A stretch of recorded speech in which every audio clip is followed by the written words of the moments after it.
प्रिय विद्यार्थियों, आप सभी का स्वागत है। आइए आज हम समझते हैं कक्षा 11वीं की प्रश्न बैंक की इकाई जो 5 है उसके वस्तुनिष्ठ प्रश्नों के हल। पिछले वीडियो में हमने इकाई 4 अपकरण परिक्षेपण की माप को समझा था। आइए देखते हैं इकाई 5 में क्या है। सबसे पहले इसका ब्लूप्रिंट देखा जाए। वस्तुनिष्ठ प्रकार के 4 प्रश्न पूछे जाएंगे कुल मिलाकर इस इकाई से, और 4 अंक वाला एक प्रश्न पूछा जाएगा। इस प्रकार से इस इकाई के लिए कुल 5 अंक आवंटित हैं। तो अब हम इसके जो वस्तुनिष्ठ प्रश्न हैं उसको हल करते हैं, क्योंकि इन प्रश्नों में से ही 4 प्रश्न परीक्षा में पूछे जाएंगे। सही विकल्प चुनकर लिखिए। सहसंबंध गुणांक सदैव स्थित होता है। सहसंबंध गुणांक सदैव स्थित होता है ऋण 1 और धन 1 के बीच में, यानी ऋण 1 से धन 1 के बीच। अगला प्रश्न, यदि r x y धनात्मक हैं तब x तथा y चरों के मध्य संबंध होता है। तो इसका सही उत्तर है कि जब y बढ़ता है, यानी y चर बढ़ेगा तो x चर भी बढ़ेगा, यानी यहाँ पर दोनों चरों में वृद्धि होती है। अगला प्रश्न है, यदि 2 चरों के मध्य सहसंबंध शून्य है तो इसका तात्पर्य होगा सहसंबंध की अनुपस्थिति। आधार वर्ष होता है। अगले प्रश्न में पूछा है आधार वर्ष होता है, तो इसका उत्तर रहेगा तुलना या संदर्भ का वर्ष। यह सूचकांक निकालने में हमें आवश्यक होता है। अगला प्रश्न है, निम्न में से कौन सी माप या कौन सा माप किसी भी प्रकार के सहसंबंध को मापा जा सकता है। कौन सी माप से? तो हम यहाँ पर सही उत्तर है कार्ल पियर्सन का सहसंबंध गुणांक। यानी कौन सा माप किसी भी प्रकार के सहसंबंध को माप सकता है, तो वह है कार्ल पियर्सन का सहसंबंध गुणांक। अंतरकोटि विधि किसकी देन है? तो अंतरकोटि विधि स्पीयरमैन की देन है। अधिकांश भारित सूचकांकों में भार का संबंध किससे होता है? आधार वर्ष से होता है। अगला प्रश्न, जब 2 चरों के बीच परिवर्तन एक ही दिशा में होता है तो सहसंबंध कहलाता है। यानी दोनों चरों में या तो एक साथ वृद्धि हो या एक साथ दोनों में कमी हो रही हो, तो इस प्रकार के सहसंबंध को हम क्या कहते हैं? धनात्मक सहसंबंध। इसके बाद में अगला प्रश्न है, बुद्धिमत्ता, सुंदरता आदि तथ्यों के मध्य सहसंबंध गुणांक किससे ज्ञात करते हैं? तो स्पीयरमैन की श्रेणी अंतर नियम के द्वारा। अगला प्रश्न, निर्देशांक या सूचकांक उपयोग होता है? तो निर्देशांक या सूचकांक उपयोग जीवन स्तर की जानकारी के लिए होता है, उत्पादन संबंधी जानकारी के लिए होता है और विदेशी व्यापार संबंधी जानकारी के लिए किया जाता है। इसलिए यहाँ पर हमारा सही उत्तर हो जाएगा इनमें से सभी। निर्देशांक के प्रकार हैं। अगला प्रश्न में पूछा है निर्देशांक के प्रकार हैं। तो निर्देशांक होते हैं उपभोक्ता निर्देशांक, थोक मूल्य निर्देशांक, औद्योगिक उत्पादन निर्देशांक, यानी इनमें से सभी उत्तर सही हो जाएगा। अगला प्रश्न, आधार वर्ष में सूचकांक का मूल्य क्या होता है? हम जानते हैं आधार वर्ष में सूचकांक का मूल्य कितना होता है? 100 रखा जाता है। अगला प्रश्न है, एक निर्देशांक में P0 प्रकट करता है। तो हमेशा ये P0 है, यानी कि जीरो लगा हुआ है और किसके साथ है? P के साथ। तो आधार वर्ष की कीमत P प्राइस यानी कीमत को प्रदर्शित करता है और 0 आधार वर्ष को प्रदर्शित करता है। अगला प्रश्न है कि निर्देशांक का गुण है। तो निर्देशांक का गुण तुलना की जा सकती है, प्रतिशत का आधार, संख्या द्वारा प्रदर्शित, इनमें से सभी। इसलिए यह उत्तर सही हो जाएगा इनमें से सभी। अगला प्रश्न है, किस सूत्र को सूचकांक निर्माण के लिए आदर्श माना जाता है? तो फिशर का जो सूचकांक है, फिशर का जो सूत्र है, वह ही सूचकांक निर्माण के लिए आदर्श माना जाता है।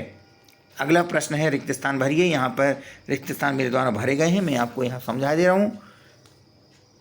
रिक्त स्थान को आर्थिक बैरोमीटर के रूप में जाना जाता है, तो सूचकांकों को आर्थिक बैरोमीटर के रूप में जाना जाता है। अगला प्रश्न, आर्थिक निर्देशांक के आकलन में Q0 वर्ष की मात्रा प्रदर्शित करता है। तो Q0 क्या करता है? आधार वर्ष की मात्रा को प्रदर्शित करता है। Q0 किसको प्रदर्शित करता है? आधार वर्ष की मात्रा। Q इसमें क्या है? Q यानी कि क्वांटिटी, मात्रा, और 0 आधार वर्ष की मात्रा। अगला प्रश्न, सरल रेखा का ढाल सदैव रिक्त स्थान होता है। तो यहाँ हम लिखेंगे स्थिर होता है। सरल रेखा का ढाल सदैव स्थिर होता है। प्रोजेक्ट का पहला चरण रिक्त स्थान है। तो प्रोजेक्ट का जो पहला चरण होता है, किसी भी प्रोजेक्ट का पहला चरण समस्या की पहचान करना। उत्पाद की प्रमाणिक जांचने के लिए यानी उत्पादन की प्रामाणिकता को जांचने के लिए कौन सा चिन्ह दिया जाता है? ISI का चिन्ह दिया जाता है। ये बहुत से उत्पादों में लगा होता है ISI का चिन्ह। अगला प्रश्न है रिक्त स्थान दो या दो से अधिक चरों के मध्य संबंध बताता है। तो यह बताता है कौन? सहसंबंध। सहसंबंध दो या दो से अधिक चरों के मध्य संबंध को बताता है।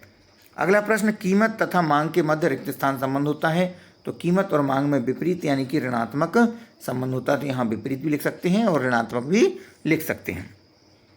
अगला प्रश्न जब दो चरों के मध्य समान अनुपात में विपरीत दिशा में परिवर्तन होता है तो इस प्रकार का सहसंबंध कौन सा होता है? तो इस प्रकार का सहसंबंध होता है ऋणात्मक। और इसे है देखेंगे तो पूर्ण ऋणात्मक, क्योंकि एक चर में कमी होती है तो एक चर में वृद्धि, क्योंकि विपरीत दिशा में परिवर्तन बता रहा है। जब दो चरों के मध्य समान अनुपात में विपरीत दिशा में परिवर्तन होता है तो इस प्रकार का सहसंबंध कैसा होता है? पूर्ण ऋणात्मक सहसंबंध होता है। अगला रिक्त स्थान है आधार वर्ष को रिक्त स्थान वर्ष भी कहा जाता है। तो आधार वर्ष को सामान्य वर्ष भी कहा जाता है। संकेत P01 में 1 सूचित करता है तो 1 हमारा चालू वर्ष को सूचित करता है। और यदि P के बारे में पूछा जाता तो P यानी कि कीमत को प्रदर्शित करता है। P01 में जो 1 है वह चालू वर्ष को सूचित करता है। सही गलत बताना है। सहसंबंध गुणांक सदैव धनात्मक होता है, यह कथन गलत है, क्योंकि सहसंबंध गुणांक धनात्मक भी होता है, शून्यात्मक भी होता है और ऋणात्मक भी होता है। अगला प्रश्न है सहसंबंध गुणांक का मान ऋण 1 और धन 1 के बीच होता है, यह कथन बिल्कुल सही है। हमने वस्तुनिष्ठ प्रश्न यानी जो विकल्प वाले प्रश्न है उसमें भी इसे देखा था। अगला प्रश्न एक बढ़ता हुआ मूल्य सूचकांक बदली आर्थिक गतिविधियों का संकेतक है, यह कथन सही है। अगला प्रश्न कार्ल पियर्सन का सहसंबंध गुणांक केवल सहसंबंध की मात्रा को स्पष्ट करता है, यह कथन गलत है, क्योंकि वह सहसंबंध की मात्रा के साथ साथ सहसंबंध की दिशा को भी बताता है, इसलिए यह कथन गलत है। अगला प्रश्न है मुद्रास्फीति को थोक मूल्य सूचकांक में परिवर्तन के रूप में मापा जाता है, यह कथन सही है। पूर्ण सहसंबंध धन 1 होता है, यह कथन भी सही है। यदि x श्रेणी स्थिर है और y श्रेणी लगातार बढ़ रही है तो ऋणात्मक सहसंबंध की स्थिति है, यह कथन गलत है, क्योंकि x श्रेणी स्थिर है और y श्रेणी लगातार बढ़ रही है तो यह ऋणात्मक नहीं, जबकि यह कौन सा सहसंबंध होगा? धनात्मक, इसलिए कथन गलत है। अगला प्रश्न है निर्देशांक की रचना करते समय आधार वर्ष का चयन उत्पाद वृद्धि के आधार पर किया जाता है, यह कथन गलत है। निर्देशांक की रचना करते समय आधार वर्ष का चयन उत्पादन वृद्धि से नहीं बल्कि हम ऐसे वर्ष का चयन करते हैं जो सामान्य वर्ष रहा हो, जिसमें कोई विशेष घटना घटित ना हुई हो। अगला प्रश्न है मूल निर्देशांक में वृद्धि से मुद्रा की क्रय शक्ति बढ़ती है। यदि मूल निर्देशांक में वृद्धि हो रही है और उस मुद्रा की क्रय शक्ति बढ़ती, तो ये बताया है कि मूल निर्देशांक में वृद्धि से मुद्रा की क्रय शक्ति बढ़ती है, तो यह कथन गलत है, क्योंकि मुद्रा की क्रय शक्ति तो घट जाती है। अगला प्रश्न है आधार वर्ष में सूचकांक का मूल्य 1 होता है, यह कथन गलत है, क्योंकि आधार वर्ष में सूचकांक का मूल्य कितना होता है? 100 होता है, इसलिए यह कथन गलत है। अगला प्रश्न है सही जोड़ी बनाइए। सहसंबंध गुणांक की उच्चतम सीमा, इसकी जोड़ी किससे मिलाना है? r बराबर धन का 1, यानी कि सहसंबंध गुणांक की उच्चतम सीमा। सहसंबंध की निम्नता यानी सबसे कम सहसंबंध r बराबर ऋण 1 से मिला देंगे। r बराबर 0 जब होगा जब सहसंबंध की अनुपस्थिति होगी। r बराबर धन 1 धन ऋण 1 होगा, वो है पूर्ण सहसंबंध होगा। यदि धन 1 होगा तो पूर्ण धनात्मक सहसंबंध और ऋण 1 होगा तो पूर्ण ऋणात्मक सहसंबंध। लेस्पेरी विधि में आधार वर्ष की मात्रा से भार दिया जाता है। पाश्चात्य विधि में क्या किया जाता है? चालू वर्ष की मात्रा का भार दिया जाता है। फिशर की विधि को आदर्श निर्देशांक कहते हैं। मूल्यानुपात जो रीति है उसे कैसे ज्ञात करते हैं? P1/P0 गुणा 100 बराबर R, मूल्यानुपात ज्ञात हो जाता है। उपभोक्ता मूल्य सूचकांक सिग्मा RW/सिग्मा। और अंत में जो हमारा सही जोड़ी मिलाने का है 100, जिसे हम आधार वर्ष का सूचकांक कहते हैं, इसलिए जिसकी जोड़ी मिल जाएगी। अगला प्रश्न है एक शब्द या एक वाक्य में उत्तर दीजिए। तो पूर्ण सहसंबंध के परिणाम की व्याख्या करें, यानी पूर्ण सहसंबंध क्या होता है? तो जब दो श्रेणियों में एक ही दिशा में समान अनुपात में परिवर्तन होता है तो पूर्ण सहसंबंध कहलाता है। जब दो श्रेणियों में एक साथ या तो बढ़ने की प्रवृत्ति हो या फिर एक साथ घटने की प्रवृत्ति होती है। तो ऐसी स्थिति में एक ही दिशा में जब परिवर्तन होता है वो समान अनुपात में होता है, तब हम पूर्ण सहसंबंध कहते हैं। अगला प्रश्न है, दो प्रकार के मूल्य सूचकांक के नाम बताइए। तो दो प्रकार के मूल्य सूचकांक, उपभोक्ता मूल्य सूचकांक और थोक मूल्य सूचकांक। अगला प्रश्न, कार्ल पियर्सन के सहसंबंध गुणांक का सूत्र लिखिए। तो यह दिया है कार्ल पियर्सन का सहसंबंध गुणांक का सूत्र, R बराबर sigma D X D Y बटे करनी के भीतर सिग्मा डी एक्स का वर्ग गुणा सिग्मा डी वाई का वर्ग। अगला प्रश्न, सहसंबंध तकनीक का विकास किसने किया? तो सहसंबंध तकनीक का विकास कार्ल पियर्सन ने किया, और यदि पूछा कब किया तो सन 1896 में सहसंबंध तकनीक का विकास किया। अगला प्रश्न, रेखीय सहसंबंध कब होता है? तो जब दो श्रेणियों में परिवर्तन स्थायी अनुपात में होता है तो उनके बीच जो सहसंबंध होगा वह रेखीय सहसंबंध होगा। अगला प्रश्न, सहसंबंध की कोई परिभाषा देना है। तो यहाँ पर हम देखते हैं सहसंबंध की परिभाषा, दो श्रेणियों के बीच कार्य कारण संबंध को ही क्या कहते हैं? सहसंबंध कहते हैं। बहुत ही छोटी है और सारगर्भित परिभाषा है, आप इसे याद कर सकते हैं। दो श्रेणियों के बीच कार्य कारण संबंध को ही सहसंबंध कहते हैं। सहसंबंध मापने की विधियां बताइए। तो सहसंबंध मापने की विधियां, कार्ल पियर्सन गुणांक विधि है, स्पीयरमैन का कोटि सहसंबंध। हम इन दो विधियों में से किसी एक का नाम यहाँ पर लिख सकते हैं। सूचकांक को परिभाषित कीजिए। तो सूचकांक एक विशिष्ट प्रकार के माध्य होते हैं। यह किसने कहा है? ब्लेयर ने कहा है। ब्लेयर के शब्दों में परिभाषा लिख सकते हैं, सूचकांक एक विशिष्ट प्रकार के माध्य होते हैं।